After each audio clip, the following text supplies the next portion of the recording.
Dan dimanapun Anda sekarang berada, dan apapun yang Anda rencanakan pada hari ini, sejenak kami meminta kesediaanmu untuk mempertajam pendengaran kita akan firman Tuhan sebagai seorang murid di hadapan Tuhan.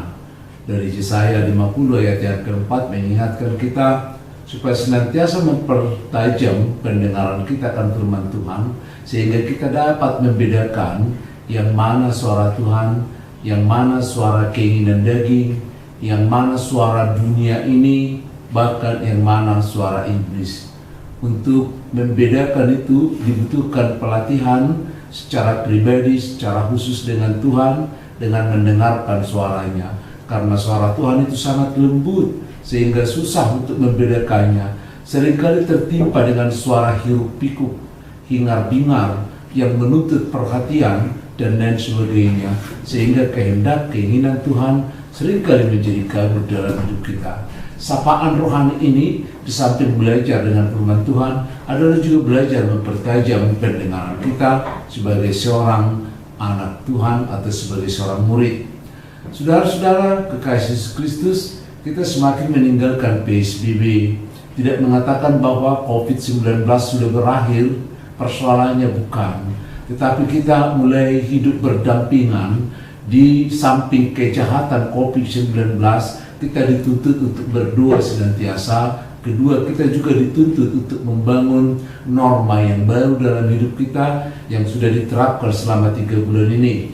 Gunakan masker sesering mungkin apalagi keluar rumah, jaga jarak yang aman dengan sesama dimanapun, dan biasakan cuci tangan dengan atau tanpa sanitizer dan dengan sabun. Karena dengan demikian kita mengeliminasi, mengurangi dampak-dampak buruk dari COVID-19 ini.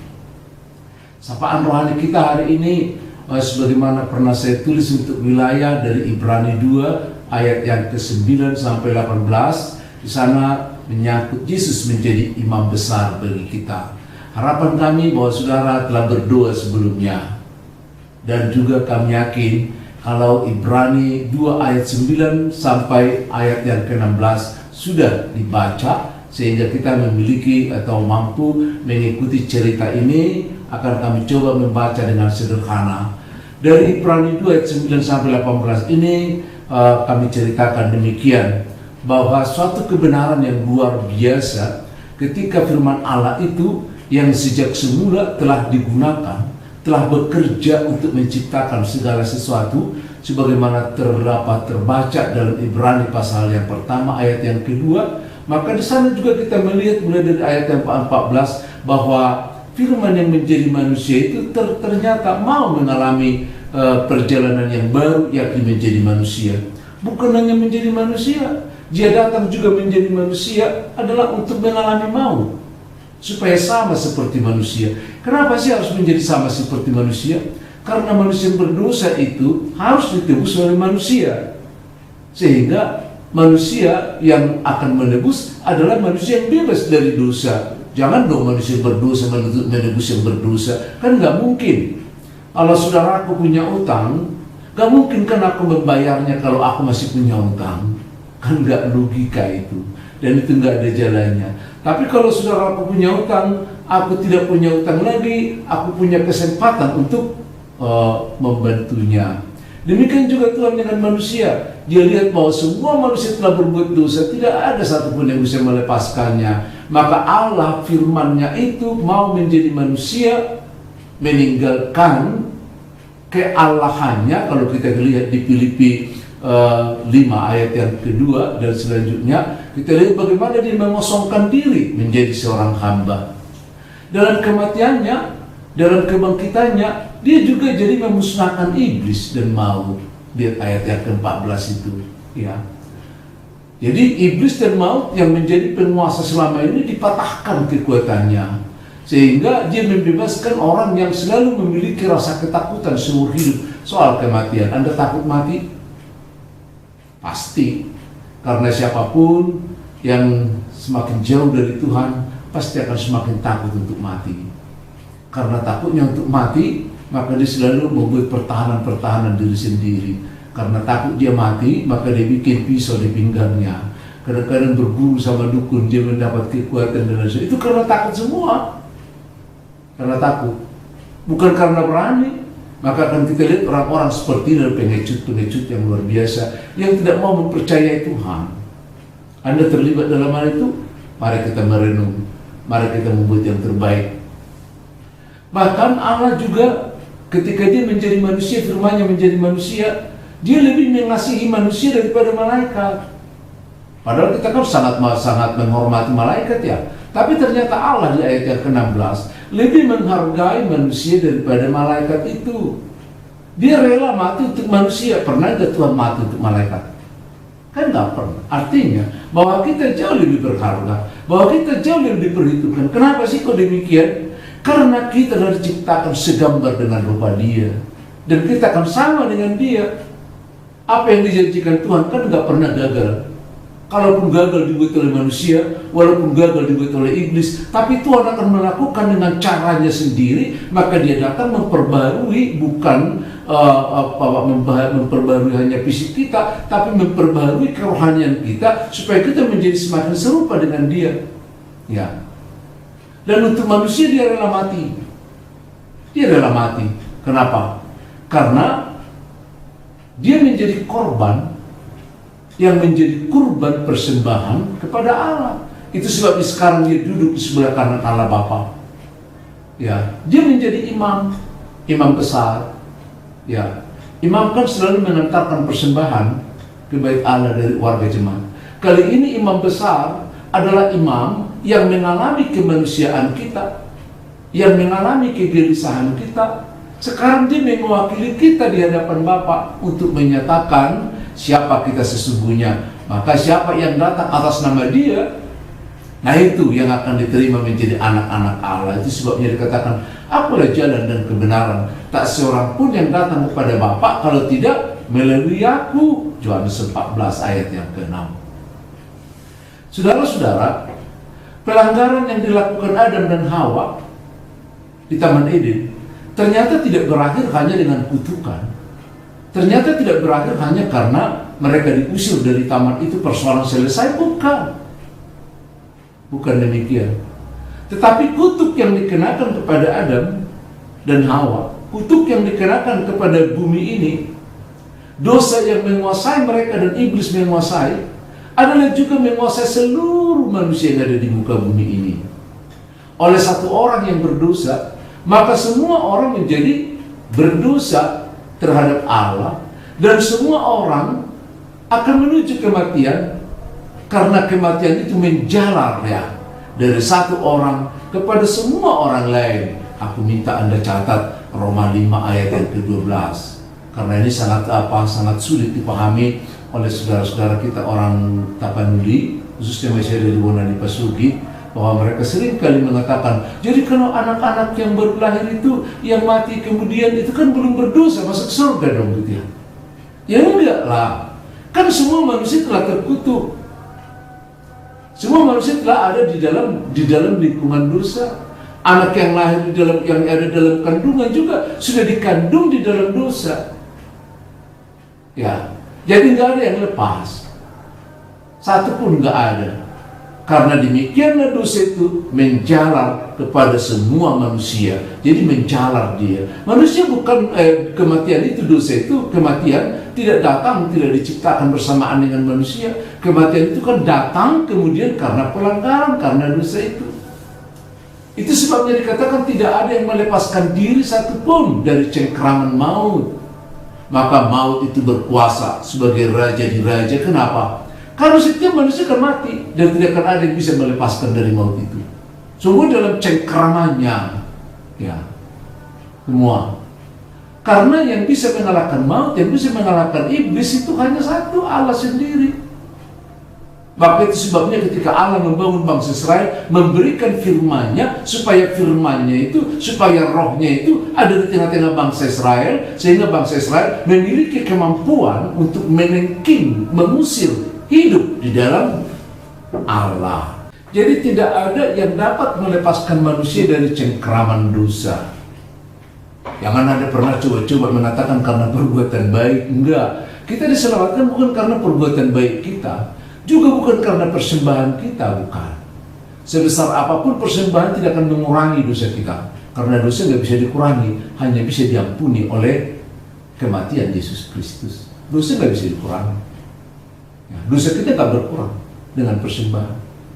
Persembahan kita baru menjadi efektif kalau kita merasa sudah diampuni oleh Yesus Kristus melalui pengorbanannya, sehingga persembahan kita menjadi ucapan syukur, bukan untuk mengurangi dosa kita. Tapi siapa orang yang merasa bahwa dirinya telah ditebus, maka karena penebusan pengorbanan Yesus Kristus, maka dia mau memberikan bukan hanya uang, waktunya, pikirannya, perhatiannya, cintanya kepada Yesus Kristus, terakhir baru dana. Ya. Jadi semuanya itu golongan ucapan syukur karena kita orang-orang yang diselamatkan. Itu setidak-tidaknya dikatakan dalam Efesus 2 ayat yang ke-8, ayat yang ke-9 dikatakan, sebab karena kasih karunia kamu diselamatkan oleh iman. Itu bukan hasil usahamu, ya, tetapi pemberian Allah. Jadi anugerah. Ayat yang ke-9, itu bukan hasil pekerjaanmu. Jangan ada orang yang membesarkan diri, memegahkan diri. Karena keselamatan seseorang adalah karena karunia Allah. Bukan karena kita memberi lebih banyak, bukan karena kita lebih sibuk dan lain sebagainya. Bukan. Tapi karena kita mau diampuni Yesus Kristus dan kita mau menyerahkan seluruh dosa kita. Ya, apalagi dengan persembahan tidak ada yang bisa melepaskan kita, karena upah dosa itu dalam maut, gak bisa ditantang. Gak ada yang bisa menghambat kematian itu. Kita harus melaluinya. Tapi oleh Yesus Kristus diselesaikan, dibayar semua dosa kita itu. Nah, betul enggak dibayar? Yakin enggak? Kan kita katakan upah dosa adalah maut. Jadi kalau sudah dibayar, dosa kita masih mati enggak? Gitu ya. Kan udah dibayar. Ya. Iya, memang orang percaya itu enggak mati lagi. Itu sebabnya orang-orang percaya tidak pernah dikatakan mati atau meninggal. Tapi orang-orang percaya dikatakan istirahat. Karena orang percaya di dalam Kristus tidak pernah mati lagi. Coba diingatkan Yohanes 11 ayat 25. Akulah kebenaran dan hidup. Setiap orang yang percaya kepadaku tidak akan binasa, melainkan beroleh hidup yang kekal. Maaf ya, saya baca selanjutnya dari Yohanes pasal yang ke-11 ayat yang ke-25. Dikatakan demikian. Akulah kebangkitan dan hidup. Barang siapa percaya kepadaku, ia akan hidup walaupun sudah mati. Jadi matinya itu enggak mati seperti pemikiran kita lagi, tapi dia sudah ada di dalam Tuhan, dia akan hidup. Dan setiap orang yang hidup dan yang percaya kepadaku, ia tidak akan mati selama-lamanya. Percaya enggak? Itu ya, percaya enggak? Maka orang yang percaya itu memang sudah ditebus dari kematian. Kematian tidak membelenggu lagi. Itu sebabnya orang-orang percaya itu diingatkan kata-kata penghiburan, bukan berduka cita, tapi kata-kata penghiburan, karena di balik kematian sudah ada kehidupan yang baru yang menunggu saat kedatangan Yesus yang kedua kali. Maka untuk itulah Tuhan Yesus mempersiapkan semuanya itu. Dia sekarang duduk sebelah kanan Allah Bapa. Coba baca di Lukas 22:69.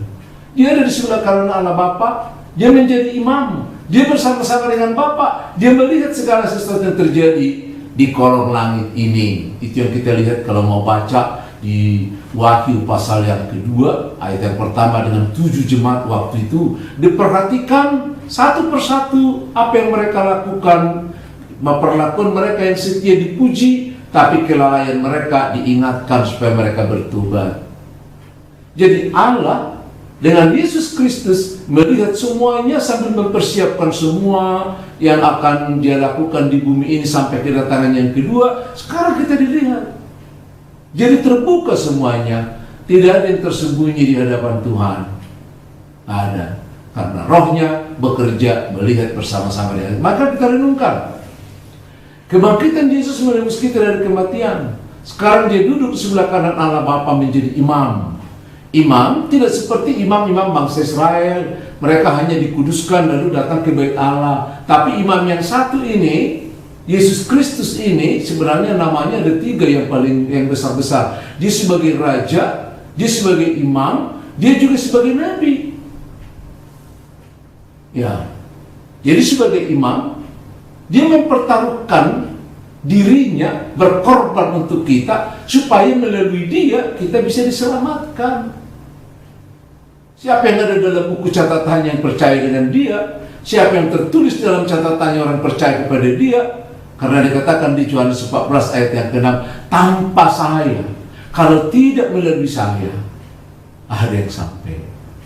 Jadi kita beruntung sekali, karena Yesus yang ada di sebelah kanan Bapa itu tahu sekali pergumulan kita, tahu sekali kelemahan kita, tahu sekali keraguan-keraguan kita. Maka bicaralah dengan dia. Roh Kudus akan bekerja mendorong kita berbicara, menjalin hubungan kita, maka terbentuklah hubungan kita dengan Yesus Kristus di surga bersama dengan Bapa melalui kuasa Roh Kudus. Shalom.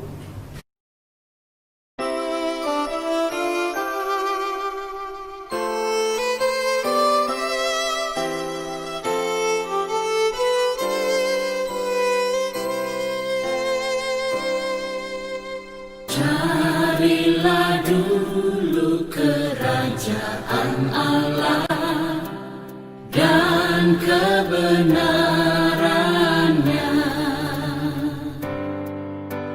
dan semuanya akan ditambah padamu.